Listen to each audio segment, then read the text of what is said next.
Hello everyone, I Kuldeep Sharma welcome you all to today's session of the Daily News Analysis, where we are going to do the most important news headlines from the today's newspaper, and once we are done with the analysis, we are going to look at the 20 GK question from the newspapers from today. So let's start with the first news headline. So first news is from the Hindu newspaper only, and it's a very interesting case going on in the Supreme Court, and let's understand the context of this particular case. So in this particular case, a Muslim woman has gone to the court. A Muslim woman has gone to the court and she is stating that now she has left her religion and has now become a non-believer. And I hope, what do you call a non-believer? He is known as an atheist. So now she does not believe in the concept of God, and she could also be converted to a different religion. The case would have been the same. So now, since she has become a non-believer, she wants that the law which should govern her, should be the secular law of the countries. That it should be the secular law of the country and it should not be the Shariat law. So right now, if you are a Muslim in India, the law which is applicable on you is the Shariat law or the Muslim law. And majorly the Shariat law is derived from the Quran itself. So whatever the Quran states or the Hadith states or any other book of Islam states, it becomes the part of the law which governs a Muslim in India. And now, since she is saying that she has converted into a non-believer, the law which should become applicable on her should be the secular laws of the country. And now what the problem is? So let's understand the constitutional issue here. So there is one Article 25. There is a Article 25 which is a fundamental right of a citizen of India in the Constitution. And what does Article 25 provides? It provides you with freedom of conscience. Freedom of conscience and to practice, propagate and profess a religion. Practice, profess and propagate a religion. In general, I can say you have the right to believe in something. You have the right to believe in something. And always remember, wherever there is a right, in most of the cases, there would always be a negative right attached to it, which means you can believe into something and you also have a right to not believe in something. So you also have a right to not believe in something, which means it is her fundamental right if she wants to become an atheist. Now what the problem is? So in the Muslim law, or in her community specifically, maybe in Kerala, that if a person who is actually a Muslim and then converts to a different religion or becomes a non-believer, then in that case she does not get any property rights. जो उनके property rights हैं वो सब extinguish हो जाते हैं, खत्म हो जाते हैं. Which means जो उसकी ancestral property है, she is not going to get anything. She is not going to get anything from the ancestral property in this case. So now what she is asking? She is stating that now her succession or the division of ancestral property of the family should be as per Indian Succession Act. It should be as per Indian Succession Act and not as per Shariat law. Because Shariat law would not become applicable on her because she is no longer a Muslim, which means she is not going to have any share as per Shariat law. However, if she is governed by Indian Succession Act, then जो property होगी, ancestral property होगी, उसमें उसका share as per Succession Act define होगा. So as per this act होगा and this is her demand. अब main अभी as of now judgement नहीं आया, बट यहां पे बहुत ही इंटरेस्टिंग क्वेश्चन आएगा and it's a very good passage, very good information for legal reasoning also. Legal reasoning के लिए भी बहुत ही अच्छा पैसेज है आप लोगों के लिए समझने के लिए. वाई? बिकॉज अब कोर्ट को यह डिसाइड करना पड़ेगा कि इफ इंडियन सक्सेशन एक्ट उस पर एप्लीकेबल नहीं होता है, विच मीन्स उसके पास कोई भी राइट टू प्रॉपर्टी नहीं रहेगा. विच मीन्स कि क्या आर्टिकल 25 का राइट टू रिलीजन है, क्या उस पे ये रिस्ट्रिक्शन लग सकती है? और या फिर मैं इसको अगर अलग वर्ड्स में फ्रेम करूं तो क्या एक्चुअल में मेरे पास जो राइट टू रिलीजन है, right to convert to a different religion would be part of it. if I want to convert to a different religion, it would be part of it. But if I lose my right to property under Muslim law, whether I actually freely have the right to convert, क्या जो मेरा ये right है, ये freely conversion का right actual में exist करता भी है या नहीं करता, और या फिर अगर मैं कन्वर्ट होता हूं तो क्या मेरे पर्सनल लॉस के अंदर जो मुझे राइट मिल रहा है ऑफ द प्रॉपर्टी, क्या उसको एक्सटिंग्विश करा जा सकता है नहीं. So as of now we do not have a proper answer for it. So let's see कि इस केस के अंदर सुप्रीम कोर्ट कैसे डिसाइड करता है, because it would be a very relevant case when it's come to cases of conversion.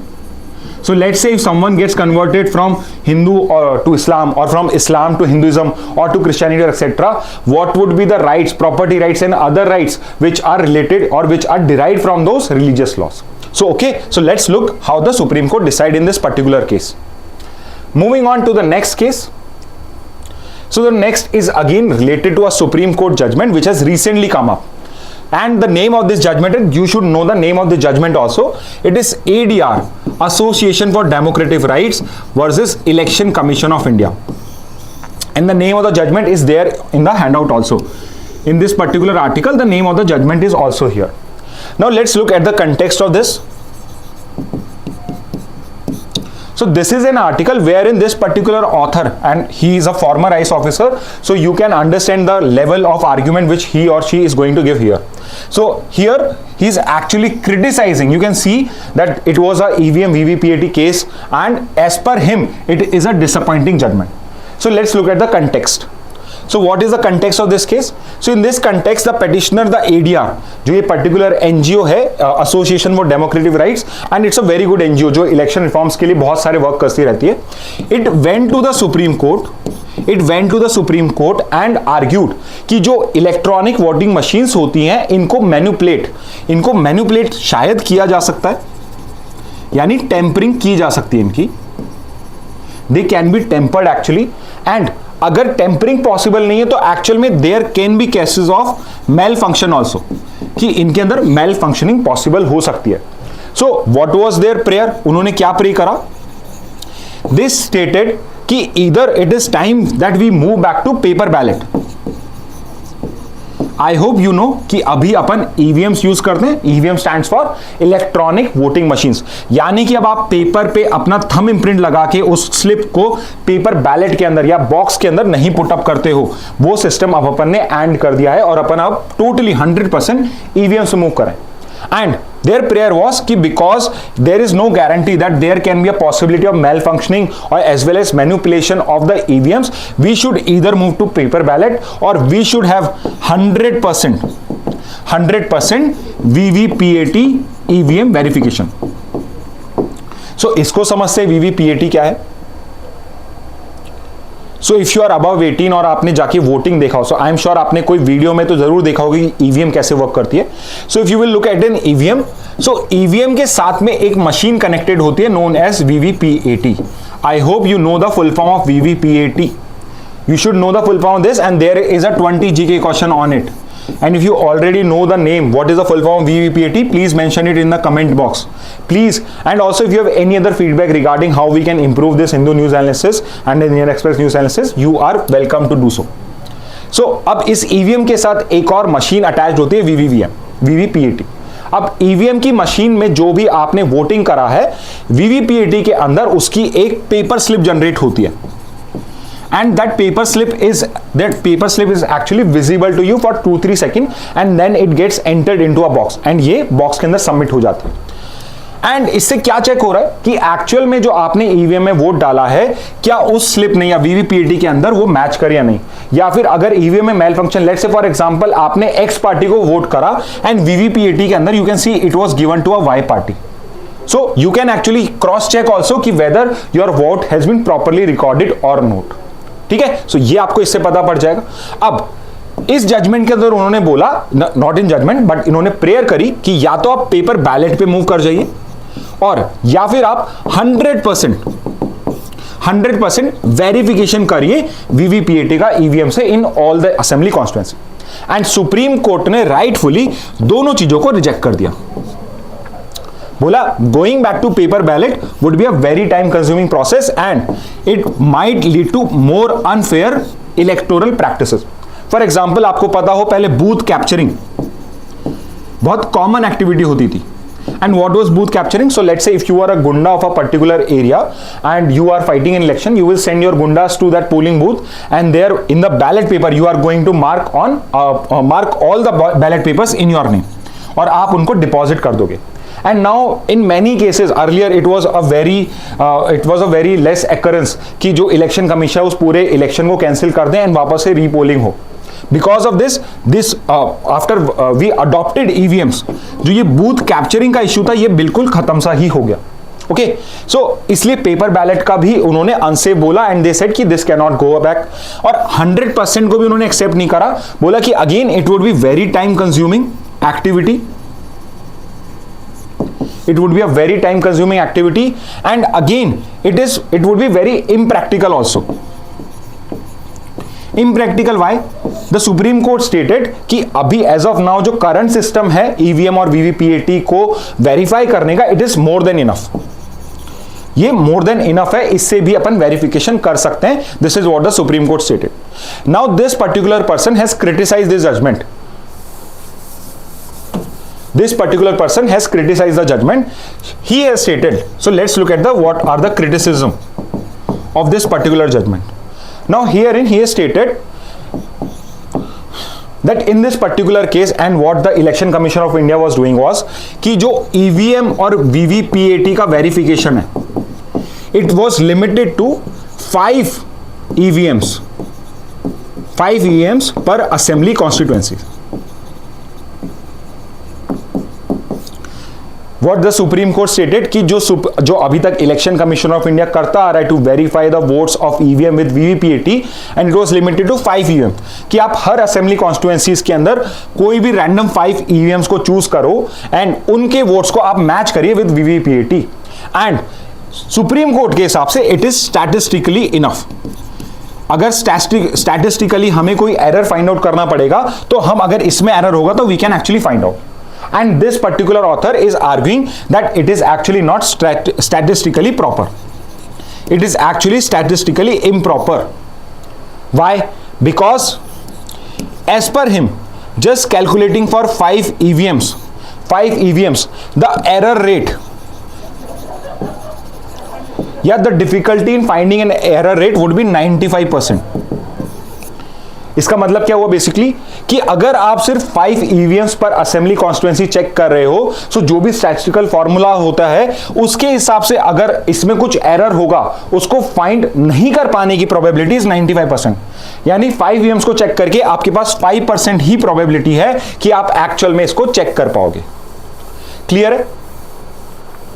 So finally what he has recommended is कि I am not stating कि हम 25% या 50% या फिर 100% EVM और VVPATs को मैच करें. बोला मेरा ये आर्ग्यूमेंट है ही नहीं कि हम एक रैंडमली 100% पे आ जाएं कि yes we should do 100% verification, but जो भी हम वैल्यू चूज करें या जो भी हम पर्टिकुलर ईवीएम्स को चूज करें, it should be statistically decided. तो स्टैटिस्टिकली कोई फॉर्मूला यूज करके we have to come up at a particular number. He is also not stating, he is not claiming कि जो ईवीएम्स हैं उनका मैनिपुलेशन हो सकता है. ही इज नॉट सेइंग कि उनकी टेम्परिंग हो सकती है, उनमें मेल फंक्शनिंग हो सकती है. बट ही इज सेइंग कि अगर आपको fair and transparent election show करना है, if you want to show that the elections are fair and transparent, then it is required कि rather than deciding on 5 EVMs, and he is claiming जो 5 EVMs का formula इन्होंने adopt करा है, supreme court ने accept करा है, it is also arbitrary. इसके पीछे कोई भी प्रॉपर स्टैटिस्टिकल रीजनिंग नहीं है. एंड वॉट ही सेड कि हमें स्टैटिस्टिकली यूज करना है, और एक्चुअल में कैसे वो डिसाइड होगा कि हमें एक पॉपुलेशन ऑफ ईवीएम डिसाइड करनी पड़ेगी. हमें एक पॉपुलेशन ऑफ ईवीएम डिसाइड करनी पड़ेगी. पॉपुलेशन यहां पे एक टेक्निकल टर्म की तरह यूज करा हुआ है, एंड इसका मतलब ये है कि हम क्या सैंपल साइज देखें. बेसिकली हम कितने ईवीएम्स को चेक करें in a particular population. And population of EVMs यहां पे क्या हो गई, फॉर एग्जांपल कि अगर मैं पूरे लोकसभा का इलेक्शन कर रहा हूं तो मुझे मेरी population of EVMs may be would be around at the level of state. एक पर्टिकुलर स्टेट के अंदर एक पर्टिकुलर टाइप्स की मशीन का मैं उसमें से सैंपल साइज सेलेक्ट करूंगा. एंड अगर उस सैंपल साइज में से अगर मेरे को 1 से 2% के अंदर भी कुछ एरर शो होता है, तो जितने भी ईवीएम्स इस पर्टिकुलर पॉपुलेशन से बिलोंग करते हैं उन सबको मुझे वेरीफाई करना पड़ेगा। एंड अगर मैं इस चीज को फॉलो करता हूं then only I can say कि वीवीपीएटी और ईवीएम्स के अंदर जो एरर रेट है वो प्रॉपर्ली डिटरमाइन हो पाए। So this is what the author is arguing in this particular article. Okay, moving on to the next one. So there is this another news from in terms of data point again from the Hindu newspaper, and now here they have argued कि there has been a increase in the personal income tax. जो लोग income tax file करते हैं, return file करते हैं, it is actually increasing and it is actually increasing at a very fast rate. And at the same time जो corporate tax है, corporate tax का जो कलेक्शन है it is reducing. Eight the same time जो आपके indirect tax हैं, for example your excise duty and your GST, इनका भी कलेक्शन इंक्रीज हो रहा है. And they are stating that it is a concerning issue. Why it is a concerning issue? So I hope you know कि direct tax क्या होते हैं. So direct tax वो टैक्स होते हैं कि जिस पर्सन पे वो इंप्लीमेंट किया गया है, लेवी किया गया है, he is going to deposit it directly to the government. For example income मैंने कमाई है तो मेरी इनकम पे मैं ही टैक्स पे कर रहा हूं. But at the same time indirect tax क्या होगा? So I always give the example of Parle G biscuit. तो यूजुअली जो आपका जीएसटी रेट्स है इनडायरेक्ट टैक्स, तो आप फॉर एग्जांपल अगर आप पार्ले जी बाय करते हो तो उसकी एमआरपी अगर 10 रुपीज है, उसके अंदर जीएसटी का कंपोनेंट इंक्लूडेड है. अब ऑल्दो आप फाइनली उसको पे कर रहे हो, उसको गवर्नमेंट को कौन पे कर रहा है? The manufacturer. बट फाइनल आपका जो लेवी है वो किस पे लग रहा है? आप पे लग रहा है. So what they are saying is कि इनकम टैक्स के ऊपर इनकम टैक्स का इंक्रीज होना और कॉर्पोरेट टैक्स का डिक्रीज होना and at the same time indirect tax का इंक्रीज होना, it is actually regressive taxation. It's not progressive but it's a regressive taxation. Why? Specifically when it's come to indirect tax is actually अगर इसका increment हो रहा है so it's a regressive taxation system. What does this mean?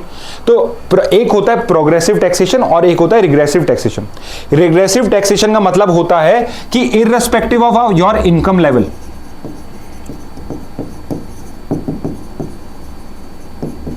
irrespective of your income level you are paying the same tax.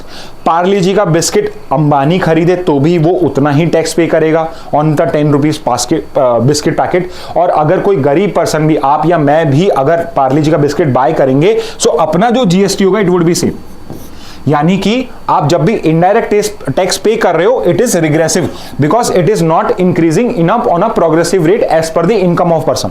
Eight the same time जो आपके direct taxes होते हैं वो प्रोग्रेसिव टैक्सेस होते हैं. How come? So progressive tax because कि अगर मेरी इनकम इंक्रीज होती है, मेरा इनकम इंक्रीज होती है तो मेरा इनकम टैक्स भी इंक्रीज होता है. अगर मेरी कल फॉर सम रीजन मेरी इनकम रिड्यूस हो जाएगी तो मेरा जो टैक्स कंपोनेंट होगा वो भी डिक्रीज हो जाएगा. ठीक है. सो एक तो ये यहां पे इन्होंने पॉइंट आउट करा है कि एक तो आपको ये समझ में आ गया होगा कि इनडायरेक्ट टैक्स का रेज होना, जीएसटी का रेज होना, it's a concern. Why it's a concern? Because it's a very regressive practice. And why this personal income tax and corporate tax it is also concern? Because personal income tax जो होता है ये persons पे लगता है, ये persons पे लगता है, common citizens पे लगता है, which means every citizen is paying more taxes now. यानी कि जो फाइनल कंज्यूमर है, कस्टमर है, उस पे ज्यादा टैक्स लग रहा है. Eight the same time corporate tax corporates पे लगता है एंड यहां पे बहुत ही इनइक्वल डिस्ट्रीब्यूशन ऑफ वेल्थ होता है. फॉर एग्जाम्पल कि आपको पता हो कि मुकेश अंबानी जो सैलरी लेता होगा उसकी कंपनी में जो लोएस्ट लेवल एम्प्लॉय होगा, for example a sweeper, there would be a difference of शायद मे बी 10,000% तक इनकी जो सैलरीज होगी उसमें डिफरेंस होगा. So that's why also corporate tax के अंदर अगर वो रिडक्शन हो रहा है तो कंपनीज को प्रॉफिट ज्यादा हो रहा है बट लोगों को इतना फायदा नहीं हो रहा है. So this is also a concerning issue. And इसके बाद if you will look at the charts also, तो चार्ट 1 के अंदर आपको कॉर्पोरेट टैक्स और इनकम टैक्स में क्या चेंजेस है वो समझाया हुआ है. सेकंड चार्ट आप देखोगे तो डायरेक्ट टैक्स और इनडायरेक्ट टैक्स के में क्या डिफरेंस है वो बताया हुआ है कि यू कैन सी कि इनडायरेक्ट टैक्स का collection is much higher than the direct tax.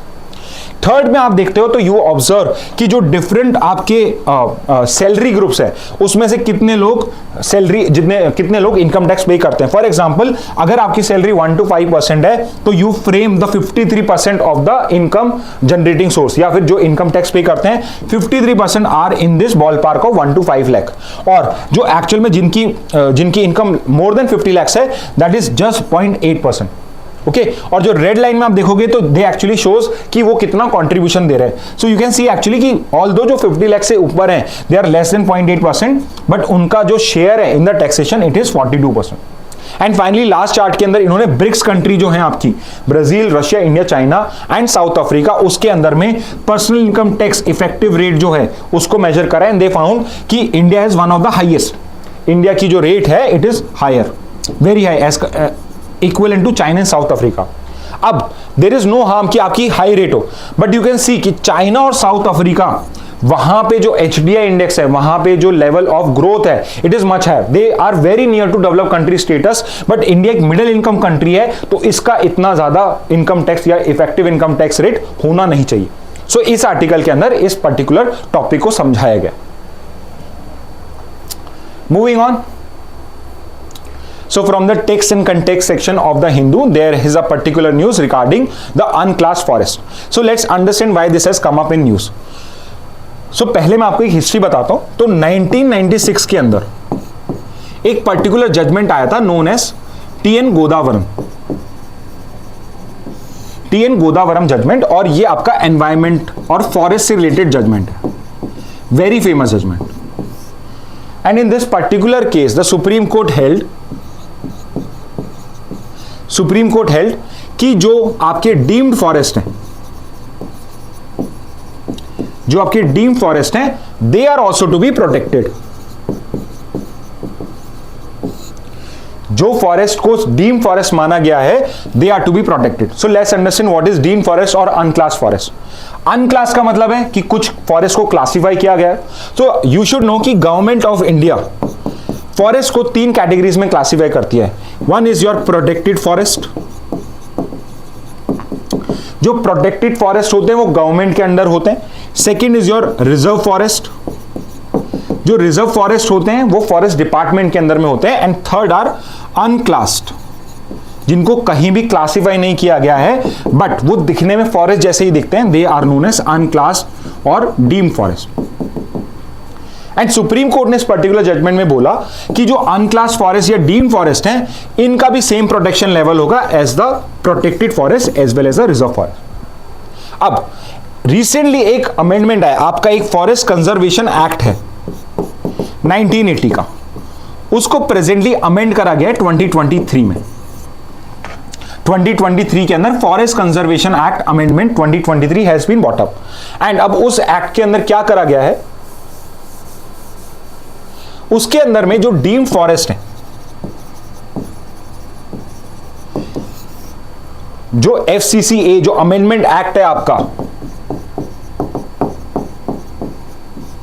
उसके अंदर जो भी डीम्ड फॉरेस्ट है वो एक्चुअल स्टेट गवर्नमेंट के अंदर आए, स्टेट गवर्नमेंट के पास आए हैं, और इनको स्टेट गवर्नमेंट को फुल राइट करा है, full right to convert this forest into commercial land और रेसिडेंशियल लैंड। यानी कि आप फॉरेस्ट को का जो लैंड यूज है उसको चेंज कर सकते हो, आप उसको कमर्शियल या अदर पर्पसेस के लिए यूज कर सकते हो।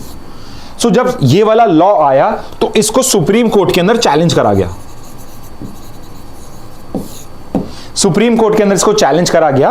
एंड देयर इन जो पेटिशनर था उसने यही आर्ग्यू करा कि बिकॉज डीम्ड फॉरेस्ट अब स्टेट गवर्नमेंट के अंदर आ गए हैं और there is no data to show कि कौन कौन से डीम्ड फॉरेस्ट हैं, हमें नहीं पता है कि स्टेट गवर्नमेंट ने किस किस फॉरेस्ट को डीम्ड फॉरेस्ट डिक्लेयर करा हुआ है। एंड अगर डीम्ड फॉरेस्ट डिक्लेयर नहीं होगा so it would be very hard to protect them. Okay, so what the Supreme Court did in this case, एक तो उन्होंने क्लैरिफाई कर दिया कि फॉरेस्ट की डेफिनेशन क्या होगी। सो दे सेड कि फॉरेस्ट की डेफिनेशन गवर्नमेंट डिसाइड नहीं करेगी but it would be the dictionary meaning. So dictionary की मीनिंग में जो फॉरेस्ट का मीनिंग होगा, that would be the definition to declare a forest. अब आप उसको क्लासिफाई कैसे करते हो, that would be a different aspect, but it would be the dictionary meaning of the forest which would be used. And इन्होंने यहां पे बोला कि आप एक स्टेट एक्सपर्ट कमिटी बनाइए, और स्टेट एक्सपर्ट कमिटी को बोला कि आप हमें रिपोर्ट सबमिट करिए, आप हमें रिपोर्ट सबमिट करिए, और जितने भी फॉरेस्ट एरियाज हैं, जितने भी फॉरेस्ट एरिया हैं एज पर डिक्शनरी मीनिंग, उनको क्लासिफाई करिए या अनक्लासिफाई, अनक्लास डीम फॉरेस्ट कैटेगरी में डालिए और हमें रिपोर्ट पब्लिश करिए। सो प्रेजेंटली जो ये पूरा का पूरा आपको रिपोर्ट, जो रिपोर्टेज के अंदर जो जो हुआ है वो सब यहाँ पे एक्सप्लेन है। अब जो बताया हुआ है वो सब इंपॉर्टेंट नहीं है। एग्जाम्पल के लिए यहाँ पे है कि सिर्फ out of all the state, even only 9 states, 9 state ने ये पूरा जो इनकी स्टेट एक्सपर्ट कमिटी है, इन्होंने रिपोर्ट प्रिपेयर करी है। देयर आर 7-8 स्टेट्स जिन्होंने कोई भी सर्वे स्टार्ट ही नहीं करा है, विच is a issue. And finally यहां पर उसका इफेक्ट बताया हुआ है FCCA का। अगर ये SEC रिपोर्ट के अंदर जो पहले जो डीम फॉरेस्ट थे उनको अगर रिपोर्ट नहीं करा गया, यानी कि अगर रिकॉर्ड्स के अंदर में वो डीम फॉरेस्ट नहीं शो हुए, तो वो डायरेक्टली स्टेट गवर्नमेंट के अंडर आ जाएंगे और उनको कन्वर्ट कर दिया जाएगा। एंड फाइनली ऑथर यहां पे क्या पॉइंट आउट कर रहा है कि आपकी एक नेशनल फॉरेस्ट पॉलिसी है, आपकी एक नेशनल फॉरेस्ट पॉलिसी है, और वो कहती है कि इंडिया के अंदर 33% जो ज्योग्राफिकल एरिया है, it should be the forest. 33% should be the forest area, and presently if you may know that only 23%, presently से 23% एरिया ही फॉरेस्ट एरिया इंडिया के अंदर, और नेशनल फॉरेस्ट पॉलिसी चाहती है कि इंडिया के अंदर forest area should be 33% of the total land area of India. So अगर डीन फॉरेस्ट को अपन अनरिकॉग्नाइज कर देंगे, सो आप 33 छोड़िए, 23% एरिया भी फॉरेस्ट एरिया के अंदर नहीं आएगा, बिकॉज जो रिजर्व फॉरेस्ट और प्रोटेक्टेड फॉरेस्ट है वो बहुत ही स्मॉल कंपोनेंट है, बहुत ही स्मॉल कंपोनेंट है of the forest area. So that's why this judgement becomes very important again. Moving on, so एक और रिपोर्टेज आई है regarding related to climate change, warming of Indian ocean set to accelerate as per a study. सो इस report के अंदर क्या बताया हुआ है, अब अगेन ये जो डेटा पॉइंट्स हैं, फॉर एग्जांपल जो डेटा मैं यहां पुट अप कर रहा हूं, these are not important for you, सिर्फ समझने के लिए इंपॉर्टेंट है। सो यहां पे डेटा बताता है अपने को कि बिटवीन 1950s एंड 2020, इतने सालों के बीच में जो वाटर का टेम्परेचर, ओशन, इंडियन ओशन का टेम्परेचर है, it has increase by 1.2 degree Celsius. However in the next 80 years में it is going to increase by minimum of 1.7 degree Celsius and to a maximum extent of 3.8 degree Celsius. And इसका particular region है marine heat waves. So students इस बार heat waves बहुत ज्यादा news में, and now एक और term आ गया marine heat waves. So heat wave का मतलब ये नहीं है कि कोई लू चल रही है, हीट वेव का सिंपल मीनिंग होता है there is an extreme increase in temperature, जो नॉर्मल टेम्परेचर है उससे बहुत ज्यादा इंक्रीज है, that is the meaning of heat wave. And marine heat waves क्या हो गई बेसिकली कि अगर ओशंस के ऊपर वही टेम्परेचर इंक्रीज हो रहा है तो that is known as marine heat wave. अब मरीन हीट वेव से सिर्फ एटमॉस्फेयर में चेंजेस नहीं आ रहे हैं, बट ओशन के अंदर भी चेंजेस आ रहे हैं। सो जब मरीन हीट वेव्स भी रन करती हैं तो वो टेम्परेचर ओशन का होता है उसको भी इंक्रीज करती है, एंड उसके बहुत अलग कॉन्सिक्वेंसेस होते हैं। एग्जाम्पल के लिए इफ यू मे नो कि अगर वाटर का टेम्परेचर इंक्रीज होता है, there is a thermal expansion of water. Thermal expansion basically अगर वाटर का टेम्परेचर हाई होगा, सो एक्चुअल में जो वाटर जितना वॉल्यूम ऑक्यूपाई कर रहेगा वो भी इंक्रीज हो जाएगा, which means water will spread and it would lead to sea level rise. So I hope ये आपके लिए बहुत अच्छी लर्निंग रही होगी कि जो क्लाइमेट चेंज है, जैसे ग्लोबल वार्मिंग हो रही है, उससे ओशन कैसे एक्सपेंड हो रहा है। सिर्फ ग्लेशियर्स के मेल्टिंग से वाटर कंटेंट इंक्रीज नहीं होता है, बट जब वाटर का टेम्परेचर इंक्रीज होता है तो same amount of water takes up larger areas, उसका जो एरिया होता है वो इंक्रीज होता है बिकॉज ऑफ थर्मल एक्सपेंशन। उससे क्या होगा, there would be a sea level rise. Apart from it, जो आपका जो आपका एक्वेटिक इकोसिस्टम है, एक्वेटिक इकोसिस्टम है वो भी आपका स्ट्रेस में आ जाता है, it becomes a stressful situation. So जो आपने एक टर्म सुनी होगी, कोरल रीफ्स होते हैं। अब coral reefs they also die, which is known as coral bleaching. जो कोरल के पॉलिप्स होते हैं they die and it is known as coral bleaching, and ये these are known as the rain forest.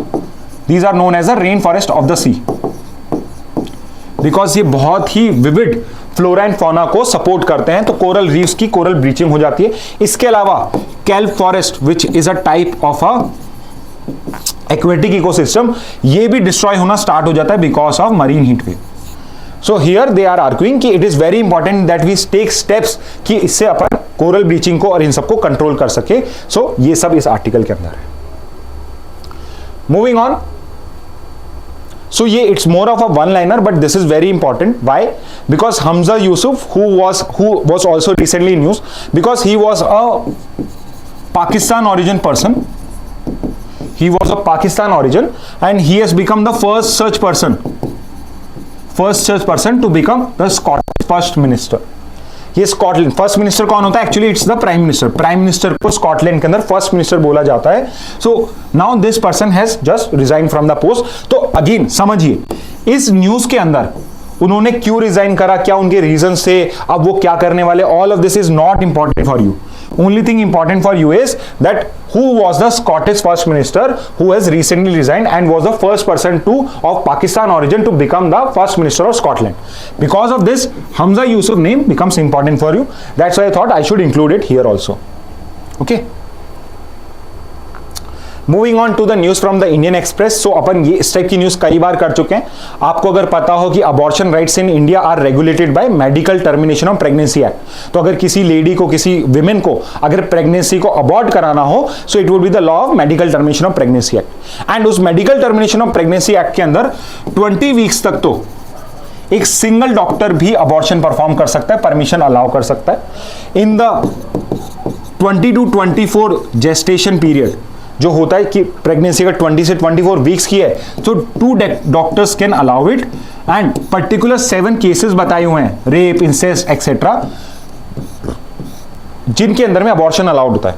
अब if it is about 24 weeks, अगर 24 week से होता है तो बहुत ही एक्सेप्शनल केसेस के अंदर, for example when there is a threat to the life of women, अगर प्रेगनेंसी कैरी होती है तो जो मदर है उसकी लाइफ को ही डेंजर है, या फिर there is some genetical deformity या physical deformity in the baby जिससे उसकी लाइफ क्वालिटी डिक्रीज होगी, तभी 24 वीक से ऊपर, और एक मेडिकल बोर्ड होगा और 4 डॉक्टर्स। सो 4 डॉक्टर्स का जो मेडिकल बोर्ड होगा, अगर वो अलाउ करता है then only abortion is required. अब इस पर्टिकुलर केस के अंदर एक 14 ईयर ओल्ड माइनर थी जिसकी pregnancy was exceeding, it was around 30 weeks and total pregnancy होती है 40 वीक्स की। 30 वीक्स में आपकी एक full born baby, pre mature baby करीब करीब फॉर्म हो चुका होता है।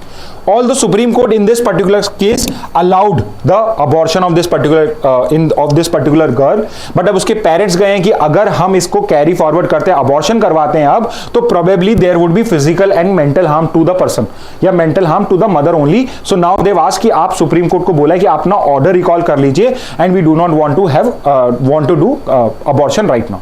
सो ये केस है, तो आई थॉट कि एक बार और इसको कर लेते हैं, एक बार देख लेते हैं।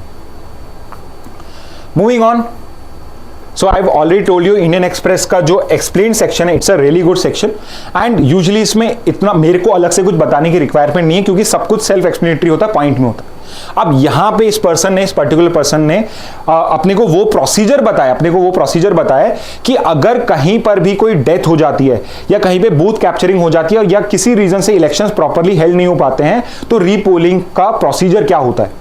सो फॉर एग्जाम्पल इन्होंने यहां पे एक आपको आइडिया दिया, कंटेक्स्ट दिया कि किस किस सिचुएशन में होता है। फिर इन्होंने बताया है कि what is the first case जहां पे रीपोलिंग अलाउड होती है। सो फर्स्ट केस इज जब डिस्ट्रक्शन हो, हाईजैकिंग ऑफ ईवीएम्स, यानी कि अगर इलेक्ट्रॉनिक वोटिंग मशीन्स को कुछ उसमें डिस्ट्रप्शन आ गया हो, कोई मेल फंक्शन नहीं होगी, कोई एरर आ गया हो, उस सिचुएशन के अंदर अगर इलेक्शंस होल्ड नहीं हो सकते हैं, कोई एक्स्ट्रा ईवीएम्स नहीं है एक्सेट्रा, कुछ भी नहीं है, प्रॉपर इलेक्शन कंडक्ट कराना पॉसिबल ही नहीं है, तो आप इलेक्शन कमीशन ऑफ इंडिया चाहे तो उसको डेफर कर सकता है। Again discretion election Commission of India का कि वो इलेक्शन को डेफर कर दे। सो पहला केस तो ये।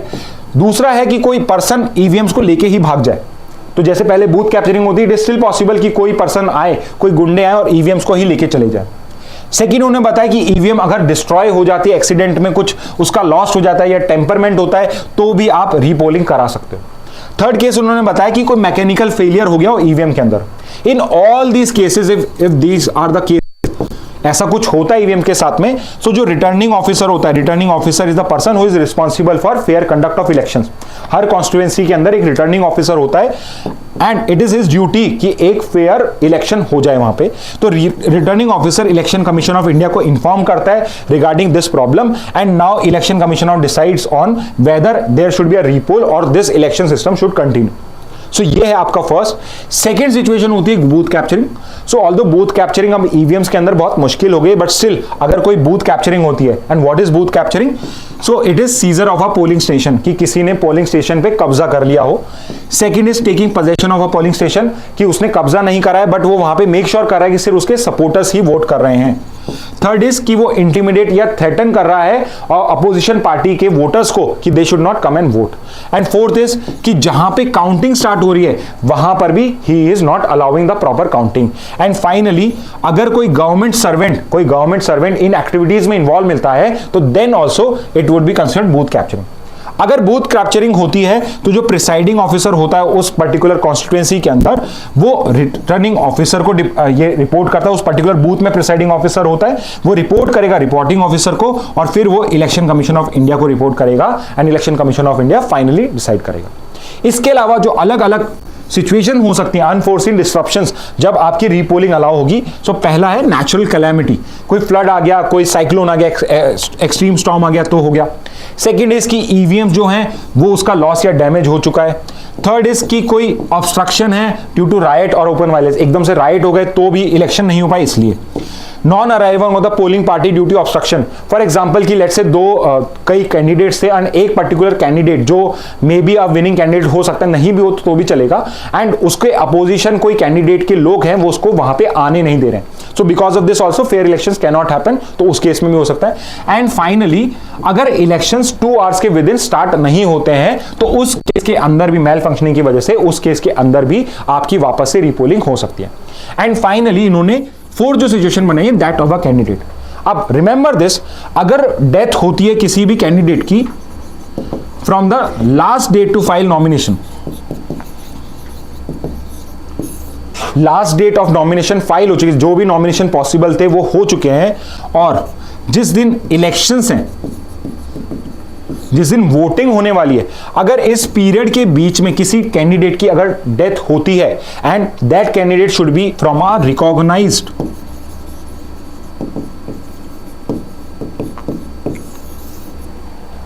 अगेन आई विल रिपीट कि अगर लास्ट डेट ऑफ नॉमिनेशन, जिस दिन लास्ट डेट है आपको इलेक्शंस फाइट करने के लिए नॉमिनेशन पेपर भरने की, और जिस दिन इलेक्शन है, जिस दिन वोटिंग है, उस पीरियड में अगर किसी रिकॉग्नाइज्ड पॉलिटिकल पार्टी के कैंडिडेट की डेथ होती है तो भी रीपोलिंग इश्यू होती है। एंड रिकॉग्नाइज्ड पॉलिटिकल पार्टी क्या होती है? तो जो इलेक्शन कमीशन ऑफ इंडिया है ये कुछ पार्टीज को रिकॉग्नाइज्ड पॉलिटिकल पार्टी का स्टेटस पुट अप करता है। फॉर एग्जांपल कि अगर आपकी लोकसभा में असेंबली कॉन्स्टिट्यूएंसी में पर्टिकुलर नंबर ऑफ सीट्स आते हैं, पर्टिकुलर वोटिंग परसेंटेज आता है, so you deserve a status of recognised political party, और आपको कुछ एडवांटेजेस होते हैं। फॉर एग्जांपल अपन ने कुछ टाइम पहले ही एक और आर्टिकल आया था स्टार कैंपेनर्स का, that is also provided to recognized political party.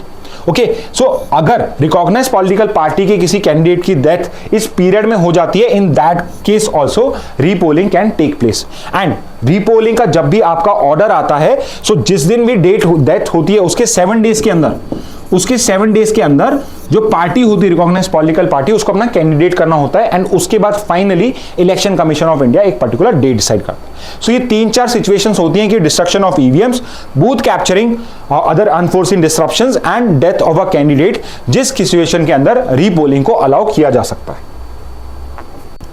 So with this we are done with the news analysis for today. Now it's time to look at the 20 GK questions. So which is the first question? So which of the following security forces will take over the security of the Indian Parliament? So आज का आप Hindu newspaper पढ़ोगे तो it's on the first page and it is now CISF. Earlier it was Delhi Police, now it has been transferred to CISF, or it is being transferred to the CISF. Next is, what is the name of the old Parliament building after the shifting to the new Parliament building? So if you know, May in last year अपनी जो Parliament की building थी उसको अपन ने change कर लिया है. Earlier it was the old Parliament House, now it has become a new Parliament House, and I am asking you what is the name of the old Parliament House, and its name is now संविधान भवन, and नई parliament का नाम इस संसद भवन। तो नई पार्लियामेंट हो या पार्लियामेंट को अपन संसद भवन ही बोलते हैं। Moving on, as per Election Commission guidelines, what is the maximum distance a polling booth can be from a person residence? सो अगर आपको वोटिंग राइट को अच्छे से एक्सरसाइज करना है, सो आपको कोई भी डिस्कंफर्ट नहीं होना चाहिए. So it is required as per Election Commission guidelines कि किसी भी पर्सन के रेसिडेंस के इतने किलोमीटर के अंदर में उसका पोलिंग बूथ होना चाहिए. And as per those guidelines it is actually 2 kilometres. A very good question I will say कि 2 किलोमीटर्स के अंदर आपका पोलिंग बूथ होना चाहिए. Moving on, Thomas cup and Uber Cup badminton tournament are being hosted by which of the following. So I hope you know कि last time मैंने आपसे पूछा था कि Thomas cup and Uber cup are related to which particular sports. So now you know it's related to badminton. And now I ask you कि जो आपका 2024 के अंदर थॉमस कप उबेर कप हो रहा है, ये किस सिटी ऑर्गेनाइज करी, कौन सी सिटी ऑर्गेनाइज कर रही है? And is the city of Chengdu, China. Next question, as per a recent Supreme Court judgment, how many EVMs per assembly constituencies are to be audited for VVPAT for a fair election? And we know it is now 5 EVMs per constituencies. एक proper article आया, we have discussed it in detail. Next, so what is the full form of VVPAT? So I hope you have marked the answer in the comment box, and it is D, voter verifiable paper audit trail. Next, in which of the following cases the Supreme Court rejected petition for 100% verification of EVMs with VVPAT in elections? And we know the answer is now ADR versus Election Commission of India. Next, the state of Kerala is currently facing cases of human infection with avian influenza A virus, which is otherwise known as. So basically, I am asking you the strain of this particular virus. जैसे corona के अंदर या Covid के अंदर अपने अलग अलग strain थे, लाइक ओमिक्रॉन स्ट्रेन था आपका. सिमिलरली जो स्ट्रेन यहाँ पे it is H5N1. Okay, H1N1 is actually swine flu. Swine flu का जो स्ट्रेन है it is H1N1, and the other 3 are actually bird avian flu influenza, types of avian influenza. Indian government data has recently shown increase in income tax collection, which is a direct tax. Which of the following is not a direct tax? So very simple question. Which of the following is not a direct tax? So it is B, excise duty, which is not a direct tax. All the 3, income tax, corporate tax, and capital gains tax, all are types of direct taxes. Next, what percent of total geographical area should ideally be covered by forest as per the National Forest Policy? And now we know it is 33%. So 33%, it is our objective कि जो total forest area, it should be 33% of the total land area. Next, which of the following famous tourist city has put up an entry fee to control overcrowding? And we know it is the state of Venice or the city of Venice. Again, आप अगर आज का Hindu newspaper पढ़ोगे उसके text and context के अंदर एक particular article है regarding this. Next, the ED objective is to curb black money and to control foreign exchange prevention of money laundering. Under which act ED was established? So remember this कि अगर कोई news, कोई organisation बहुत ज़्यादा news में होती है तो उसके आपको बेसिक्स भी पता होने चाहिए. फॉर एग्जाम्पल, किस लॉ के अंदर इलेक्शन या इन्फोर्समेंट डायरेक्टरेट को क्रिएट करा हुआ है, you should know this. So is it under फेरा, फेमा, PMLA और income tax act? And I am sure अगर आपने अटेम्प्ट किया होता खुद से, सो आपने बहुत सबने PMLA मार्क किया था, but actually it should B A. So under this FERA Act, this Enforcement Direct was created. Next, in which year was the Prevention of Money Laundering Act or PMLA was enacted? So is it 2001, 2, 3 or 4? And the answer is B. So it was enacted in the year 2002. Moving on. Which of the following statement about the Right to Information Act in India is incorrect? So आपको incorrect statement को identify करना है. Again, because आपका एक particular article आया है on Right to Information पे, NCW Women जो कमीशन है उसके जो members हैं, क्या वो किसी political party से affiliate करते हैं या नहीं करते, member हैं या नहीं है, ये एक RTI में question पूछा गया. So that's why I framed a question on RTI now. So look at the first statement. The first is RTI Act was enacted in 2005 to promote transparency and accountability. Second, any citizen of India can file an RTI application to request information from a public authority. Third, private organization and individuals are also covered under the RTI Act. And D, public authorities are required to respond to RTI application within 30 days. And actually the incorrect statement is C. So private organization and individuals are actually not bound by the RTI Act. It is only the public authorities. अगर आप public authority की definition में आओगे, then only you are bound by the RTI Act. And in सारे statement में there certain information. For example, now you know it was enacted in 2005. What is the objective of this particular law? Any citizen of India can file an RTI and the reply is to be given within 30 days. So some information you would also find when you look at such kind of statement. So it is advisable that you read the question properly as well as the options also. Which type of contamination led to the ban of spices from a specific Indian company by US authorities? So अपन ने कल इस news को cover किया था, and you have to tell me the name of that particular bacteria which was found. Was it E. coli? Was it Salmonella? Was it Listeria? Or it was Staphylococcus? So answer is Salmonella. So Salmonella bacteria के evidences मिले थे in the food packets of MDH spices. Recently, it has been reported that Indian Ocean is warming at an accelerating rate. Which of the following is the unit of measuring energy? So मैंने different units पूछी हैं and you have to tell me which is the unit of measuring energy, and it is actually joule. So we measure energy in terms of joule. Next question: which individual recently resigned as the Scottish First Minister? So we have already recently discussed. It is Hamza Yusuf. So A would be the answer for 17, Hamza Yusuf. Next, who currently serves as the CEO of Tesla Inc. So he was supposed to come to India. He was in news, and he is also a very famous personality. And the CEO of Tesla Inc. basically means incorporated company. It is Elon Musk. So answer for 18 would be B. Next 19, which of the following electoral system is used to declare a winner in Indian elections? So basically जो आपके लोकसभा के और assembly constituencies के elections होते हैं उसमें अपन कौन सा सिस्टम यूज करते हैं? Is it the proportional representation, is it rank choice voting, is it single transferable vote, और is it first past the post system? And the system which we use for Lok Sabha in assembly constituency as well as panchayat are first past the post system. Which means कि of all the candidates, whoever has received the maximum number of votes, it is possible, let's say there are some 10-20 candidates and the one person who has gained the maximum number of votes is only 9% and others have got 8, 7, 6, 5, 4 etc. Everyone has received less than 9%. Then the person who has received just 9% would be declared the winner. So that is the first part of the post system. किसने सबसे पहले lamp post को cross कर लिया, who would be the winner? And finally, the last question for today: which of the subsequent space missions triumphed in discovering evidence of water on the moon? So you have to tell me, जो ये space missions हुए थे इनमें से कौन सा mission ऐसा है जिसने एविडेंस ऑफ वाटर, मून के ऊपर वाटर के एविडेंसेस को फाउंड आउट किया था? And actually it was a mission from India only and it was a Chandrayaan first mission. So because in news there was a news regarding China launching a mission known as Chang'e mission, a change mission something. So I don't know how to pronounce this particular name of Chinese spaceship. और China इसको launch कर रहा है on the far side, on the dark side of the moon to find to do certain research. So that's why I asked you a question from Chandrayaan 1. So class, these are the 20 GK questions for today, and now I'll like to see you tomorrow again with the news headlines for tomorrow as well as a 20 GK question from that day newspaper. Thank you and have a very nice day from my side.